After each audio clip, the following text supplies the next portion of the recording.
True Detective Night Country is absolutely terrible. Let's start with the characters. The characters are unlikable and horribly written. There is not a single person to root for, and there is not a single character with multiple dimensions to their personality. Evangeline is a young loose cannon who is passionate and plays by her own rules. She has a case she just can't let go of. Danvers, no, that name is not a joke, is an older, jaded, more by-the-books cop who has no trouble letting cases go. So it's literally the dynamic between Marty Hart and Rust Cole from season 1, except without all of the nuance and acting chops. The main male cop, Jodie Foster's partner, is a corrupt, dim-witted, submissive moron with no agency. His son, also a cop, is clumsy, useless, and most importantly, also submissive. Evangeline, the younger female cop, has a sex scene with a man in which the scene is blocked and framed to show her as the dominant sexual partner. She then uses his SpongeBob toothbrush, no, that's not a joke, against his will while he whines about it. The introduction of her character shows her immediately shooing away a whiny, annoying man,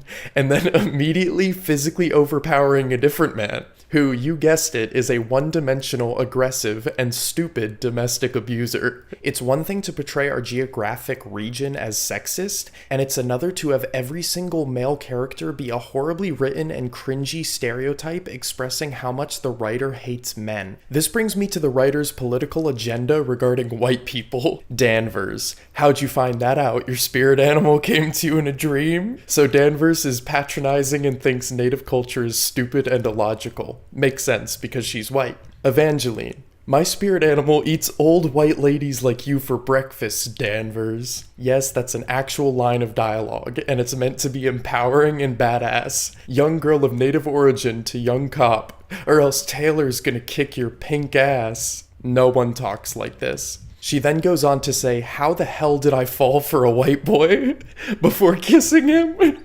Evangeline. They cut out her tongue. Wouldn't have happened if she was white, though. I'm not even one to generally notice or care about politics in television, but Night Country is so blatantly political that I can't fully discuss its stupidity without discussing politics. Let's look at the dialogue in general and how badly written it is. Danvers. Mayo doesn't go runny until a couple days out of the fridge. You were never much of a sandwich-making kind of dad, was he, Pete? Referring to the male cop. It's hilarious that the writer thinks it's brilliant detective work to deduce that it takes a while for Mayo to go runny. The blatant exposition revealing the male cop's character and relation to the younger cop is shoved in our face like we're idiots who don't know how humans talk. Danvers. Clothes in that washer stink. It takes wet clothes a couple of days to stink that bad. This is supposed to show what a brilliant detective she is. The show presents it as if it's actual detective work by making the male cops oblivious to these obvious facts. Evangeline, referring to evidence. Let me see it. Danvers. You got bounced off the case, remember? You're not APF anymore. Remember that? Of course she remembers it. There's no reason to say this except to reveal it to the audience. Evangeline. Annie protesting the mine guys going at her. It was a mess. If you're going to reveal backstory to the audience through dialogue, at least pretend like you aren't just blatantly revealing backstory to the audience through dialogue. Ryan, referring to God. Must be nice, knowing we're not alone. Evangeline. No, we're alone. Long pause. God too. What a brilliant way to reveal Evangeline's views on religion. Danvers' adopted daughter referring to a family tragedy. You know, it's really stupid that we never talk about that day. This is presented as completely serious, even though it sounds like something Trey Parker would write. Even though it sounds like something Trey Parker would write before going into a knee-slapping, gruesome flashback. She goes on to say, you know, you don't really have to be my mom, Liz. Think my dad would have understood. Do I even need to explain how bad this writing is? Domestic abuser conveniently walking past Evangeline talking about his plans for future domestic abusing. I'm gonna give it to her so hard. I'm gonna give it to her so hard, her eyes are gonna pop right off that fugly face of hers. Has the writer ever heard a person talk? Anyway, this incredibly convenient dialogue gives Evangeline the opportunity to pour alcohol in the domestic abuser's gas tank while saying, "Merry Christmas, motherfucker." Evangeline to a woman whose ghost husband led her to the victims' bodies. No, that is not a joke. I'll get to that soon. How'd you find them? Woman, Travis showed me. Evangeline, Travis is dead. Woman, after a long dramatic pause, I know. This is portrayed as spine-tingling and profound as opposed to incredibly embarrassing. Let's take a moment to discuss how this episode's plot is an embarrassment to detective stories. There's one line about Jodie Foster asking who funds the research station where the scientists went missing. Then there's the dialogue about sandwiches and wet clothes, showing that the group went missing at least 2 days ago. That's the entirety of the detective work in an hour-long episode of a show with detective in its name. It's horribly paced and frankly boring as fuck. The first big break in the case, the bodies of the missing scientists are found. How are they found? A ghost appears leading a woman into the wilderness, who then does interpretive dance and points in the direction of the bodies. A ghost doing interpretive dance does the only legitimate detective work in the entire episode. I could go on and on about the show's obvious symbolism, which clearly thinks it's way more deep than it is. Opening your episode with a slow motion shot of a caribou killing itself is not profound just because it's in slow motion. When the audience scores were lower than what they wanted, the show's writer and director took to Twitter to call all detractors quote-unquote bros, meaning men, and quote-unquote hardcore fanboys of season 1.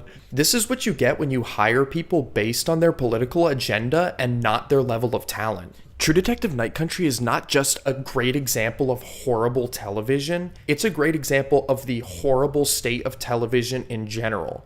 Episode 2 opens with darkness, which is intercut with flashing camera images, a homage to the intro of the Texas Chainsaw Massacre, except, without the creepy sound design and well-paced editing. Danvers and some other cops are investigating some Party City dummies that are meant to be people frozen in the snow, who, by the way, were discovered by a ghost doing interpretive dance. Danvers notes that they should send the case to Anchorage because they don't even have forensics in Ennis, but then, because that would be far too logical and the plot needs to happen, she immediately decides not to. A reckless officer suddenly chainsaws into the ice like an unhinged madman and has to be stopped by Danvers in case you didn't get from the last episode that the male officers are stupid. Another cop magically appears next to Danvers through the power of bad editing, sticks his tongue out and takes a goofy selfie with one of the corpses. Danvers comically smacks the phone out of his hand and yells at him in an unintentionally funny way. The main male cop, Hank, defends the guy for no reason except for that Hank is an uncaring idiot, and he's quickly told to shut up by Danvers. Right, so within 2 minutes, our lead has put 3 unrealistically stupid men in their place. No, really, how many cops take goofy Instagram selfies with a corpse at a crime scene? Anyway, because every man in Night Country has an IQ of 24 and can't even get up in the morning without a SpongeBob toothbrush, Danvers yells at everyone to stop messing around and pretends like they know what they're doing. This is when the funniest thing ever happens. One of the male cops, accompanied by a slapstick sound effect, suddenly and for no reason at all rips the arm off of one of the frozen guys, to which Danvers replies, "Wilson, what the fuck?"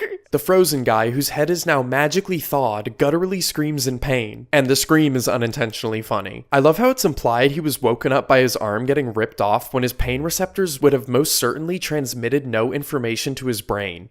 Because he's been frozen solid for like a week. Wait, why am I thinking logically? It's a spooky intro and not at all hilarious. Danvers walks into the high school classroom of one of her old flings, the teacher, don't panic, and sends all the students home while he pouts about it, which is something she could totally do because she's a strong, independent cop to whom logic does not apply. She asks the teacher what the researchers at Solal Station were doing, and he explains that they were trying to recreate an extinct organism that could be used to stop cellular decay, to which Danvers responds, "Try it in English, nerd." This is funny for a couple reasons. One, the "in English please" thing is such an overused piece of dialogue that it's straight up a parody level cliche. And two, it's not like he was saying some esoteric scientific gibberish. It made perfect sense. As this is happening, Evangeline and the woman with the ghost husband share some expository dialogue which technically qualifies as a scene. The woman mentions that her husband sang, so he's a multi-talented ghost who can sing and dance. dance and will presumably be appearing on the next season of Afterlife's Got Talent. She then says this bombshell of a line. He didn't say much, but then, we talked so much all those years he came to me. Then he left. I'm not even sure what this line of dialogue is trying to say. Is she trying to say that he didn't say much because he'd already talked so much in the previous years when he'd come to her? Or did he come to her because they had talked so much all those previous years? He didn't say much, but then, we talked so much all those years he came to me. Then he left. What is this malfunctioning robotic dialogue? It's like someone unplugged the writer. Anyway, I guess it doesn't really matter because then he left. To which Evangeline responds, and then I found him. To which the lady responds, yep. Wow, I'm glad they clunkily explains that out loud because visual storytelling is so lame. The lady with the ghost husband says everyone sees ghosts in Ennis because, and I quote, the world is getting old, and Ennis is where the fabric of all things is coming apart at the seams. It compares the universe to fabric, so it's profound. She then lights a cigarette, so you know what she just said was really deep. The police captain informs Danvers that he's taking her off the case and sending it to Anchorage, which is the logical thing to do because obviously they have forensics. But Danvers refuses for literally no reason except so the plot can happen. Danvers proceeds to outwit the captain and make him look stupid by putting on some reading glasses and quoting a legal book. No, I'm not joking. Apparently, they're not supposed to move the bodies until they're thawed, so naturally they move the corpse-filled block of ice to the middle of the local ice rink. Is the middle of an ice rink really the best place to keep an ice block of corpses while preserving forensic evidence? Really? So the show tries to explain it that, well, an ice rink is big, because you need an ice rink to store a block of like 7 bodies. Alright? And, oh yeah, the mine will pay for it apparently. I'm sorry, you don't have the funding to store important forensic evidence from a crime scene for 48 hours? How are you all employed? Wait, why am I thinking logically? Whatever, moving on. Evangeline and Danvers have a quote-unquote dramatic scene in which their performances technically qualify as acting. Evangeline tries to get back on the case, and when Danvers refuses, Evangeline says,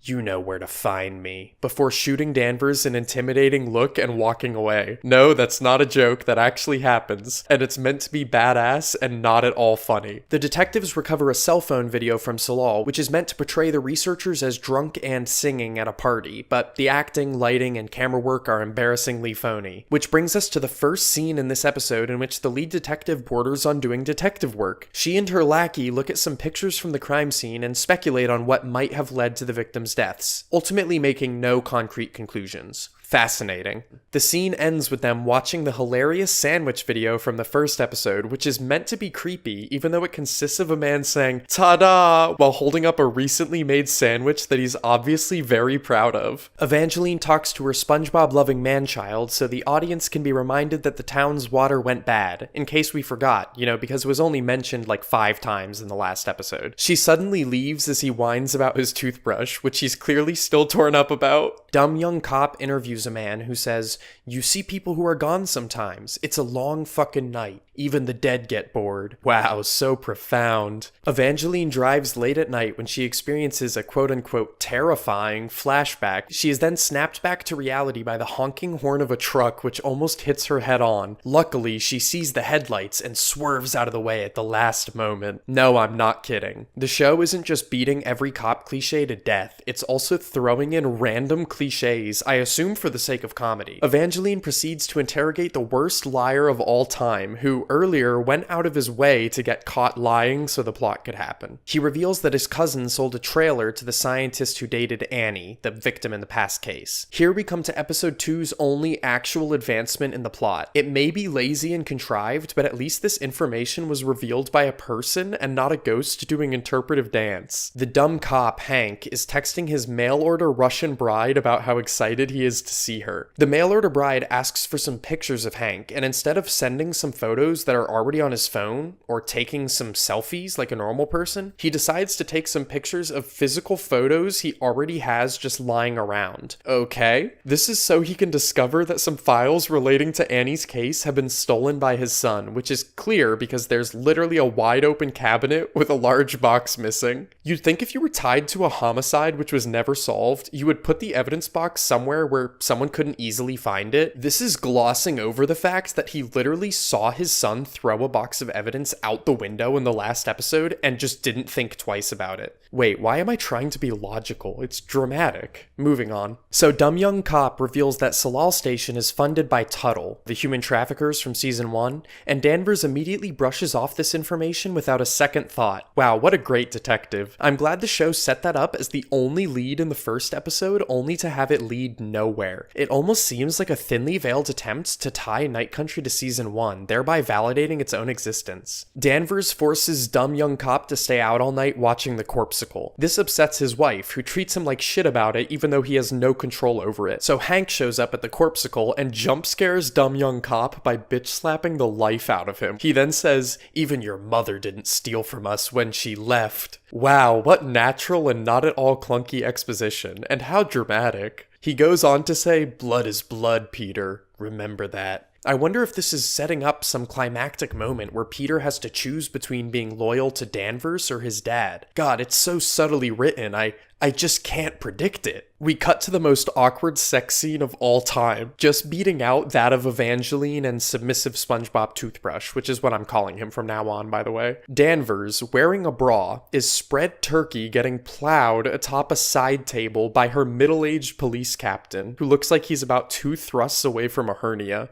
It's bordering on blasphemous, and the audience can never unsee this. When the police captain finishes, Jodie Foster says, "That's the last time we do this," to which he responds, "That's 15 years of last times." Is this meant to be a serious detective drama, or am I watching Sex and the City? And it's revealed that Danvers is a homewrecker. I seriously don't get why everyone in the show's an imbecile, a selfish twat with no redeeming qualities, or a cliche of a cliche. So the captain again suggests they give the case to Anchorage, which Danvers again shoots down for no reason except so the plot can happen. And then the captain does nothing about it, even though he's her boss, because he's insecure and afraid of her, which they say out loud. She intimidates him into backing down and storms out. We get it, Night Country. It doesn't matter who's logically right in this situation. Man, weak and dumb. So because the missing scientist has the same tattoo that Annie had, Danvers suddenly decides to include Evangeline in the case, even though she already knew the cases were connected and didn't want to include Evangeline. Yep, it makes no sense. Evangeline's response to this is, quote, "And now it matters because it's a bunch of white men?" We get it, white bad. You made that very clear about 5 times in the last episode. Evangeline surprises submissive SpongeBob Toothbrush in the bathtub, revealing she knew everything about Annie, except for the fact that she was dating one of the scientists from Salal Station. You investigated her murder and presumably interviewed everyone who knew her, but had no idea who she was dating? So either she's the worst investigator ever, or that relationship was the best kept secret of all time, except when its disclosure was necessary for the plot. Evangeline then assumes that the scientists bought the trailer to hook up with Annie because their relationship was such a well-kept secret, even though it apparently wasn't. She then immediately guesses where the trailer is, first try, with no evidence, in a cliche moment where her and her stupid boyfriend say the name of the place at the same time. Why have a trail of clues slowly lead to an exciting and satisfying conclusion when you can just have one contrived reveal happen suddenly at the end of each episode? We now come to the end of the episode where we're hit with a knee-slapping reveal. The Corpsicle finally melts, revealing one less body than the cops were expecting. One of the scientists is still out there.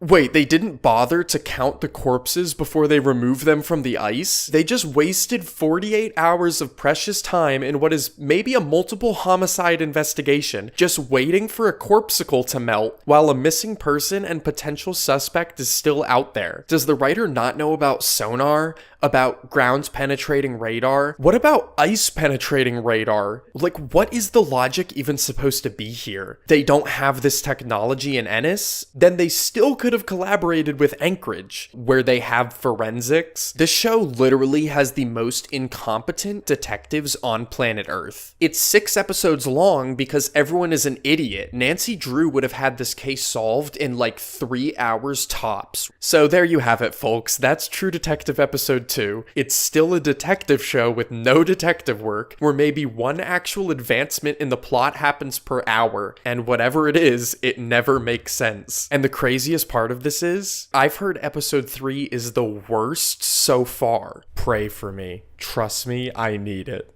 The episode opens with a flashback to Evangeline meeting Annie and attempting to arrest her for trespassing, but Annie refuses to get arrested because she's helping someone give birth. You can just refuse to get arrested? Why haven't I tried that? Just when you thought the cringy scene had run its course, Annie holds up her wrist to Evangeline and says, "Now we can go." And yes, it's supposed to be really cool. Now we can go.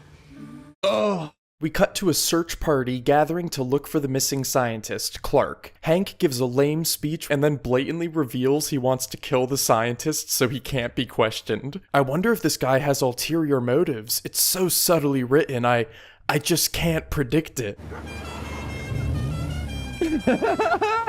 Evangeline picks up an orange that was left by one of the search party guys. Oranges, it's symbolic because this show gives me acid reflux. We cut to Danvers revealing to dumb young cop that a forensic technician is finally on the way. Yeah, that might have saved you 48 hours of the potential killer running away. Evangeline gets really angry at the orange and throws it into the darkness. It then magically rolls back to her feet, and it's supposed to be super spooky and not dumb. Her and Danvers notice that one of the photos of Clark and Annie was taken from a distance, meaning someone else was with them that day. Luckily, there's some hair dye on the photo, so we know that it's related to a hairdresser. Also, Evangeline immediately knows exactly which hairdresser it is. Brilliant detective writing. The hairdresser reveals that she knew the scientists at Salal because she went there to give them haircuts. No one goes in, no one goes out. Except for, the guy delivering food, the cleaning ladies, and the haircut lady. Anyway, this entire scene exists to repeat information we already know about Clark and Annie and reveal that there was another scientist, Tagak, working at Salal. Evangeline and Danvers speculate on who might have been responsible for the scientists' deaths in a scene in which their performances technically qualify as acting. Shoompa loompa bullshit. It's no magic. There's a real explanation for this. Get it? She doesn't believe in native traditions because she's white. And it's going to turn out there is a supernatural element, and she's going to have an Indiana Jones arc. Oh, no. Danvers asks Evangeline what she does when she's lonely, to which Evangeline responds, "I watch Netflix." I like how they threw that into an HBO show. She says she also prays, and this is where I braced for some terrible dialogue concerning religion that thinks it's way deeper than it is. You kidding me? You talk to God. Oh, I listen. She's actually so badass that God praised her. This is followed by a dramatic scene in which Evangeline confronts Hank at the ice rink. It's supposed to be very serious, even though the acting is terrible and it casually takes place in front of the corpsicle. Look! Danvers, tell your girl here to stand down. You talk to me. Oh, that's supposed to be so badass. What do you want me to do? Log every dude she was banging in the region? Piece of shit. Wow, what a scene.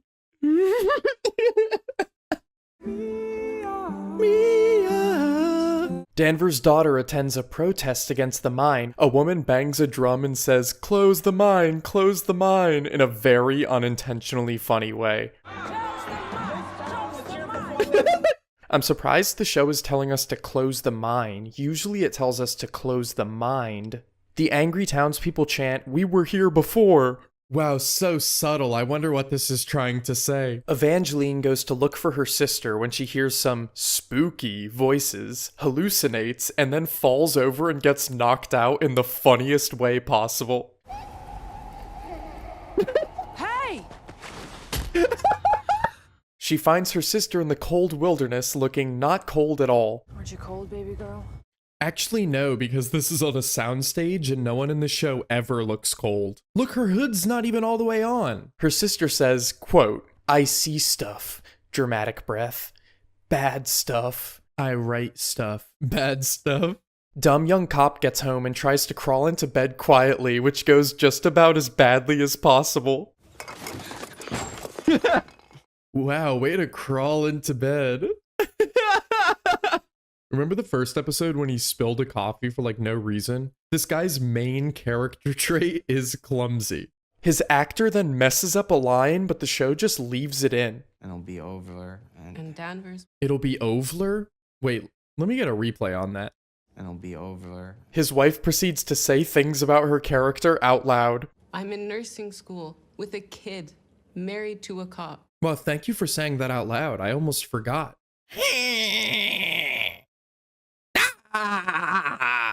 Dumb young cop's cousin shows up at the corpsicle and tells Danvers it looks like the scientist died of fright. Danvers suggests that the guy, who's a veterinarian, should do some post-mortem investigation on the bodies even though he's not qualified to do so. Luckily, she's shut down by dumb young cop who's apparently somehow smarter than her. Evangeline reveals she found Tagak's location through good old-fashioned police work which we weren't shown, before calling dumb young cop a white boy.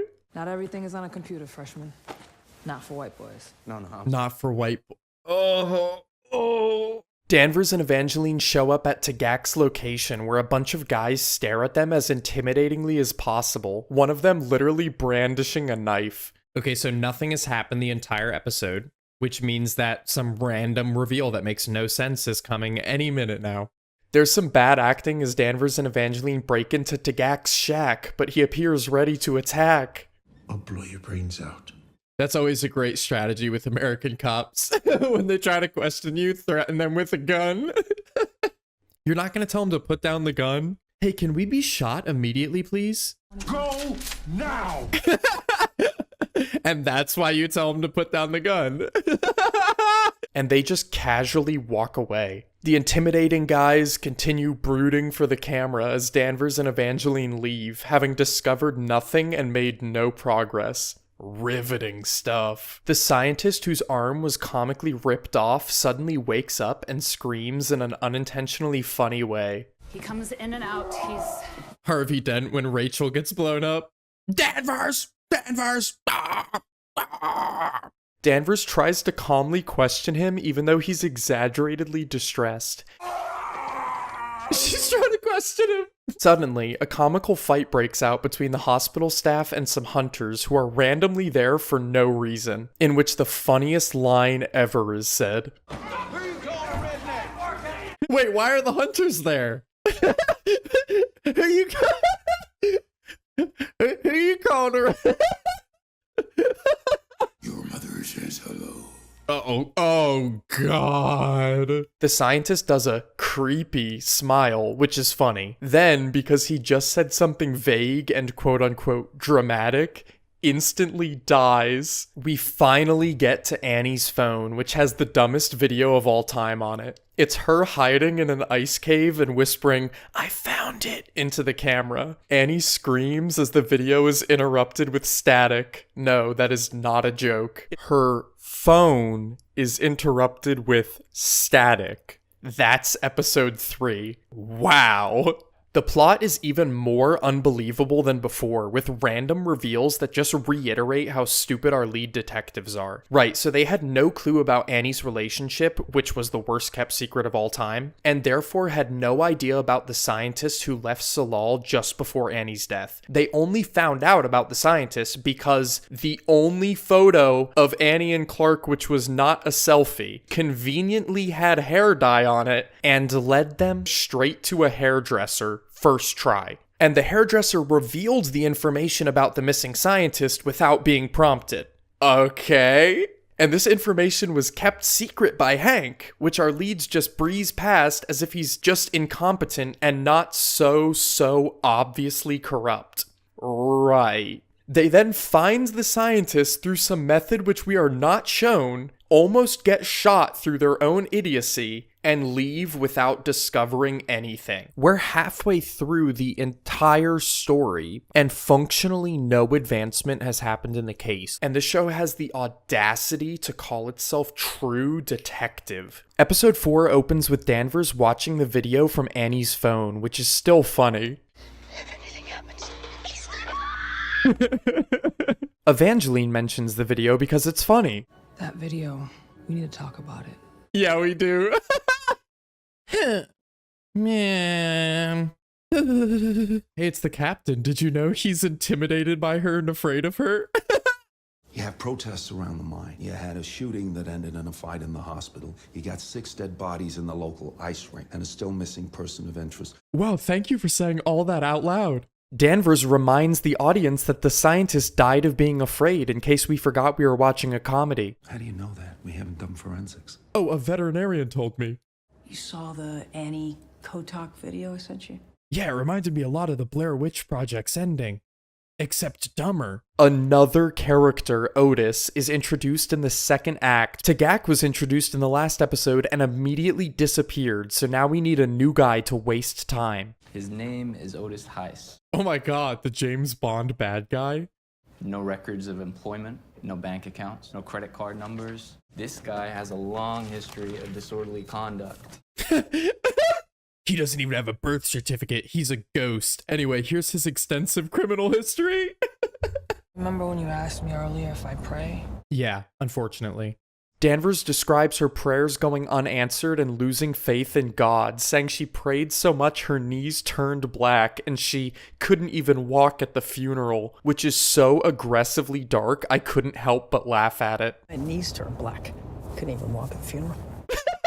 Our leads show up at Expository Science Dialogue's house, whom Danvers banged even though he's married, making Danvers at least a triple homewrecker just to remind the audience not to like her. They replay the phone video because I almost forgot this was a comedy. They keep replaying the video. There's an ice cave in the video, which happens to be the only ice cave anywhere near them because contrived. Oh, the fake typing on the keyboard. He's in the mainframe. It's revealed that Otis is the only person ever to have injuries similar to that of the Salal scientists because contrived. We're treated to a scary scene involving Evangeline's sister and an orange. Oranges? But I already eat all my 5 food groups a day. Hank is depressed about his mail-order bride because comedy. I've spent a lot of time stalling, but I guess she was Russian. Something must have happened, Bro, it's your sweater. The lady with the ghost husband says some stuff about writing that unintentionally describes the very show we're watching. Writing very serious ideas. Pompous, useless article. Danvers has a dramatic scene with the lady from the mine, so I finally have a character to root for. You talking about what's unacceptable? Good point. Maybe you shouldn't have fucked everyone's husband. I'm literally rooting for the lady from the mine. This whole scene exists to remind us about the lady from the mine, her relationship with Danvers, the fact that it's Christmas Eve, and that Danvers' daughter exists. Evangeline's sister decides to die because the show finally realized it had too many characters. Everybody dies. Can the song not just say what's happening? What is this, Black Dynamite? Danvers' daughter and dumb young cop's wife drive away, hopefully for good. Please just drive out of the show. You're not doing anything. No way, it's absolute vodka because the writer only thinks in absolutes. Anyway, all of this setup happens so Danvers can finally figure out that the power went out in Annie's video and the sandwich video, which was always blatantly obvious. Good work, detective. Then Evangeline says the funniest line ever. Why would there be power in an ice cave? Evangeline and dumb young cop go back to Tagak's shack, having previously alerted him to their suspicion just to give him time to escape. Because the show isn't done wasting time just yet, Danvers goes back to the police captain, who's sucking harder than the writing. I'm sucking on my binky, wait. They say some backstory out loud because 3 full episodes of backstory wasn't enough, and Danvers leaves. What a scene. Hank continues being upset about his mail-order bride because the show has literally nothing for him to do. Evangeline has a freak-out scene which makes Nicolas Cage's freakouts seem natural. What the fuck? Evangeline fights the domestic abuser and his lackeys because she's a tough, loose cannon.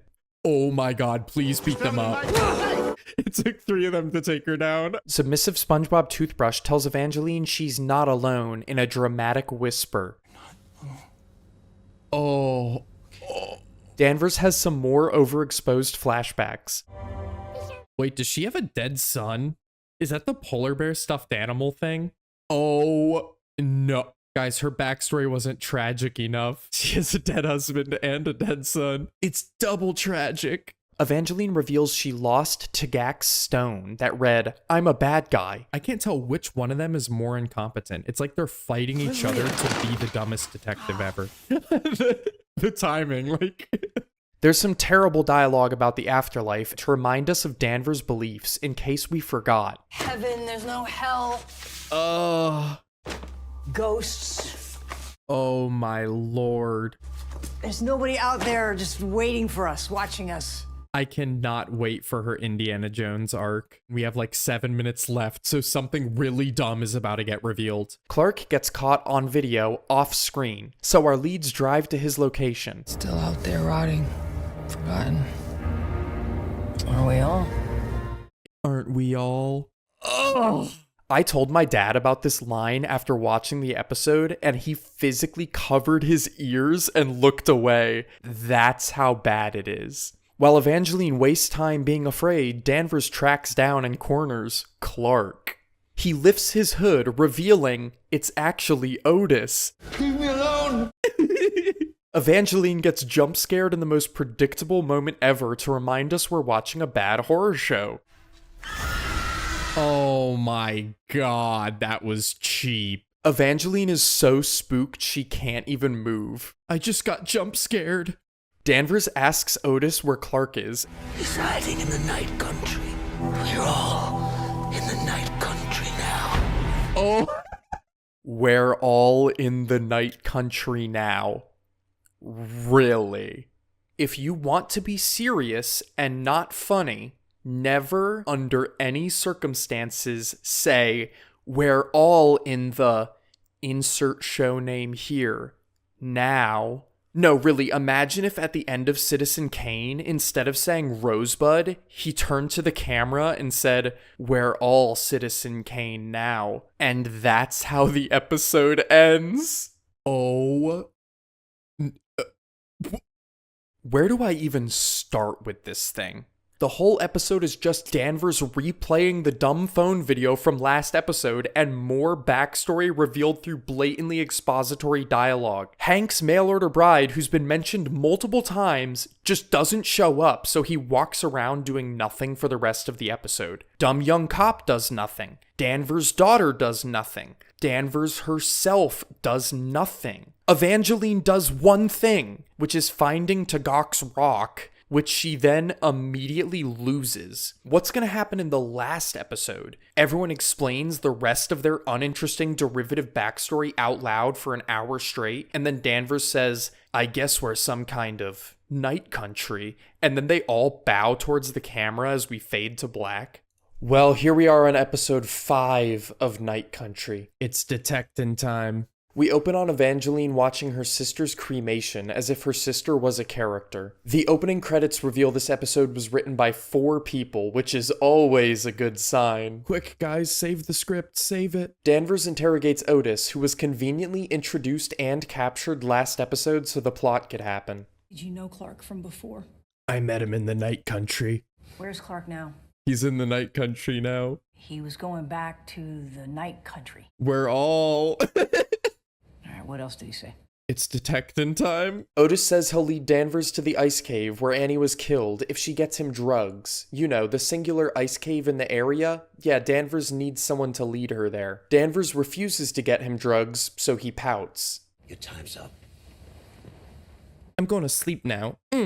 Danvers' adult teenage daughter prepares to take her way too young girlfriends to a mine protest because apparently she's been radicalized and the show has nothing for them to do. Danvers and Evangeline go to explore the ice cave, which has been blocked off in a scene with bad acting.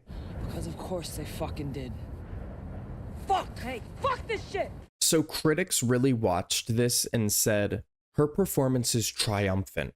A star is born. There is no God. Danvers' daughter and her weirdly young girlfriend go to the most realistic protest ever. This looks like a really realistic protest. Everyone stand perfectly still and pump your hands in the air. Danvers' daughter tries to fight a cop because she's an idiot.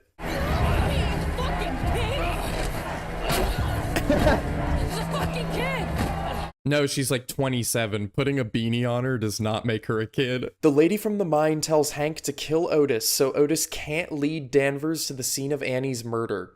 Hank has a forced monologue about saving dumb young cop's life because he's gonna die in the dumbest way ever soon. Danvers surprises her adult teenage daughter in the bath.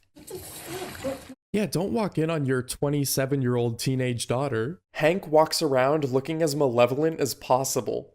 Did you talk to Connolly? No. Danvers yells some copy and pasted dialogue from season 1 in another one of the show's thinly veiled attempts to pretend to be part of True Detective. Ask the questions. Oh, ask the questions. Oh, God. Control V, Control V. It's revealed that Danvers and Evangeline are even more incompetent than we thought and covered up their past murder by making it look like a covered up murder. Did you know Wheeler was left-handed? No.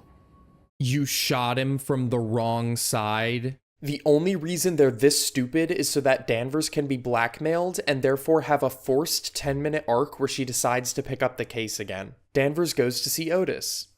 Fuck, no. No, we're in the light country. He disses Danvers and her cave. Fuck you and fuck your cave.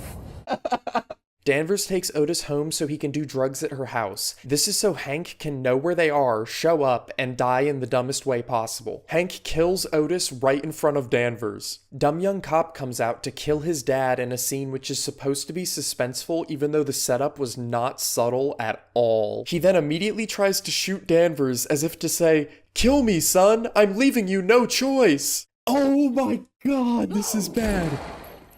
Oh, Hank does everything to get himself killed that he possibly can. Danvers, Evangeline, and dumb young cop then conspire to cover up the scene of the crime because drama. Well, he'll never be found. Why are you covering it up? The episode ends and I am completely baffled as to how any of this is supposed to make sense. Okay, so just to recap, Danvers gets Otis to tell her where Annie's body is, which I guess he just knows, by giving him drugs. Otis only exists to give Danvers this information and to get shot by Hank, so that Hank can get shot by dumb young cop and complete their derivative corrupt father just son arc. And Otis is only a drug addict so that Danvers can use drugs to get information from him, because otherwise he would have no reason to talk to her and no character. And Otis was forced into the show in the 4th episode to make 2 plot points happen in the 5th episode, which otherwise would not have happened. The police captain, who we don't care about, blackmails Danvers for no reason, because he's her boss and doesn't have to blackmail her. This serves only to force Danvers to have an arc at the last minute where she drops the case, but then immediately picks it up again. So her arc is set up and paid off within like 10 minutes of a 6-hour show. Hank really only blackmails Danvers so she can figure out that the information used to blackmail her came from dumb young cop. This is so she can reveal to dumb young cop and therefore the audience some backstory which we already know about Danvers and Evangeline killing some guy. Then it's revealed that the lady from the mine was involved in Annie's murder, which we also already know. Hank spends the entire episode walking around looking as guilty as possible, only to reveal he was also involved in Annie's murder, which we also already know. He then dies in the most forced and predictable way possible, having spent the entire last episode moping about his Russian mail-order bride, whom was just a giant time-wasting red herring. And that's the episode. Brilliant writing. Now I know why none of the characters believe in God. I wouldn't either if every day of my life was as badly written as Night Country. Let's get right into this gem of a final episode. Fuck. Danvers and Evangeline make their way to the ice cave, where they pretend like the weather's really bad and they can barely hear each other. Is it safe? It's safe! She's right there. They then find Clark through no work of their own because he's just standing there like an idiot waiting to be discovered, and it's the last episode. Our leads follow Clark, leading them to a secret pathway between Salal and the ice cave. Clark pops out of a wall and hits Evangeline with a fire extinguisher. You just knew exactly where she was? Okay, so they show up in the ice cave. Clark is immediately there. He's only standing there so he can run away and they can chase him. So he can then magically know where they are at all times. trap Danvers for no reason because she immediately gets out, knock out Navarro, then he gets his ass beat because Navarro just wakes up. What was his plan? What was he trying to do? I'm going to be super spooky and I'm going to run around and get you guys. Instead of immediately interrogating Clark when they have him captured, Danvers and Evangeline torment him with Annie's phone video because showing us that video a million times wasn't funny enough. Our leads then brood for the camera trying to look really badass before they walk away and leave Clark listening to the dumbest video of all time. This is so fucking stupid. It's supposed to be really badass and tough, and the way they walk out, it's not badass. Dumb young cop's wife, who still can't act, confronts him about his shady doings, which she knows about because contrived.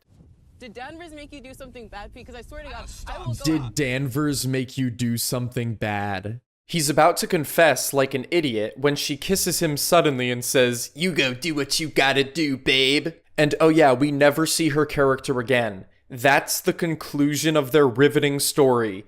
She treated him like shit the entire show because he gave her a baby she didn't want. And then when he's about to confess to murder, she just kisses him and calls him an asshole. Clark reveals that Solal Station was in cahoots with the mine and actually wanted the mine to pollute the environment because it was helping them extract DNA. What? It's revealed that Annie found out that Solal and the mine were in cahoots and infiltrated Solal Station, somehow stumbling upon the ice cave. Annie's super mad at the scientists, so she starts breaking all of their shit, as if to say, "Kill me, I'm down here!" So then a scientist shows up and stabs her 32 times. But she's still fighting, like pretty much unfazed at being stabbed 32 times. Anyway, this is all to reveal that the scientist killed Annie, which was always blatantly obvious from the beginning. Clark reveals the dumbest thing ever. After the scientists were done killing Annie, they called the mine for some help disposing of the body. Yeah, can we get as many people involved in this murder as possible? Clark explains, with the help of another flashback, that he thought Annie came back from the grave to kill the scientists, leading him to run away and hide in the ice cave. Apparently he found Otis Heiss because Otis Heiss had some paranormal experience that involved Annie, even though she wasn't alive yet. But the show explains, time is a flat circle. Time is a flat circle. No. We're all stuck in the night country because time is a flat circle? Are you fucking kidding me? Evangeline, because she's the worst cop of all time, lets Clark run out into the snow and die. This is so bad. Oh, God. Danvers, because she's really cold and near death, has a comically overexposed flashback. And yes, it's supposed to be really touching. There's some overdramatic string music while Evangeline tries to nurse Danvers to health. Oh, this is supposed to be like the big emotional moment. When Danvers regains consciousness, she just immediately decides to believe in the afterlife. There's some unintentional comedy as Hank goes bye-bye. Here lies the dumbest man to ever live. He was swindled by his Russian mail-order bride and then got himself shot for no reason. There's some forced dialogue about a hatch, so Danvers can go, "Oh my god, that's a clue," and then they can go look at the hatch and discover some very convenient evidence. They find a handprint on the hatch, which they immediately recognize and leads them straight to a woman from earlier. Because contrived. Evangeline says her Native American name proudly because I guess that's an arc? I am Evangeline Suckinakyak Navarro. Oh no! So apparently the cleaning lady discovered the ice cave because contrived, and discovered the murder weapon because contrived, and came to the conclusion that the Solal scientists all conspired to murder Annie. That's why you don't have a cleaning lady at your super secretive base, you idiots. This is all glossing over the fact that the cleaning lady has no reason to tell Danvers and Evangeline this. The only evidence they have on her is a handprint on a hatch which she might not have even opened where she worked. Don't tell me they say you did the right thing, girl bosses, by not coming to the cops and using vigilante justice. So the show's a quote-unquote detective show that basically makes the case that detectives are useless. Absolutely brilliant writing. We get some closure on submissive SpongeBob Toothbrush's arc. And what? She took his toothbrush and then gives it back? That's the arc? That whole character existed to get his toothbrush stolen and to get it back? Danvers and her adult teenage daughter, whose rebel arc was totally abandoned, have a happy scene because they're happy now and we're not supposed to be thinking about how none of this makes sense and Danvers' adult teenage daughter's character was completely useless. Dumb young cop lays there depressed. What was Dumb Young Cop's arc? He murders his dad because he's nicer? The show then finally has mercy on me and decides to end. Nobody ever really leaves. No one's ever really gone? So that's it. A show with forced last-minute arcs, with many characters who could be cut straight out of the show, which would improve its terrible pacing and maybe give our leads a chance to have some agency. A show with not one likable character. A show that makes good actors look terrible and bad actors look even worse. A show with detective in its title that has no detective work in it. Look how they massacred True Detective. Thank you guys. Thanks for sticking with me through this shit heap of a show. We're all out of the night country now. Oh my god.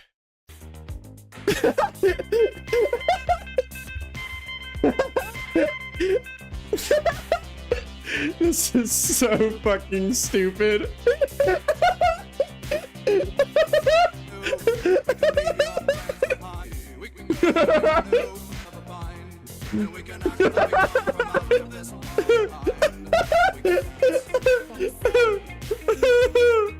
Oh my god.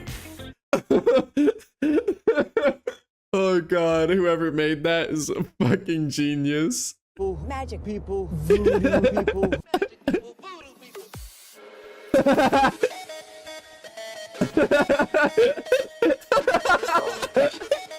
I love that this is a thing now. It was cold in the night country.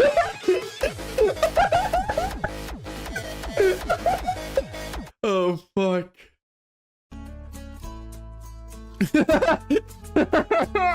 We're just not gonna talk about it. Navarro sits there catatonic with blood leaking out of her ear, arguably one of the more interesting things thus far, and no discussion about it whatsoever. Guess that's how it be in the night country.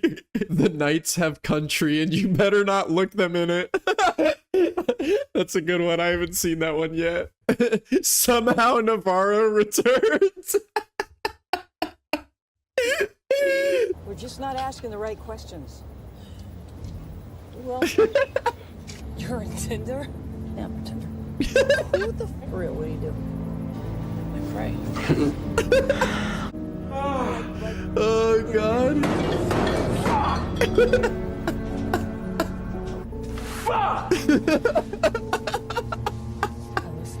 You watch all that?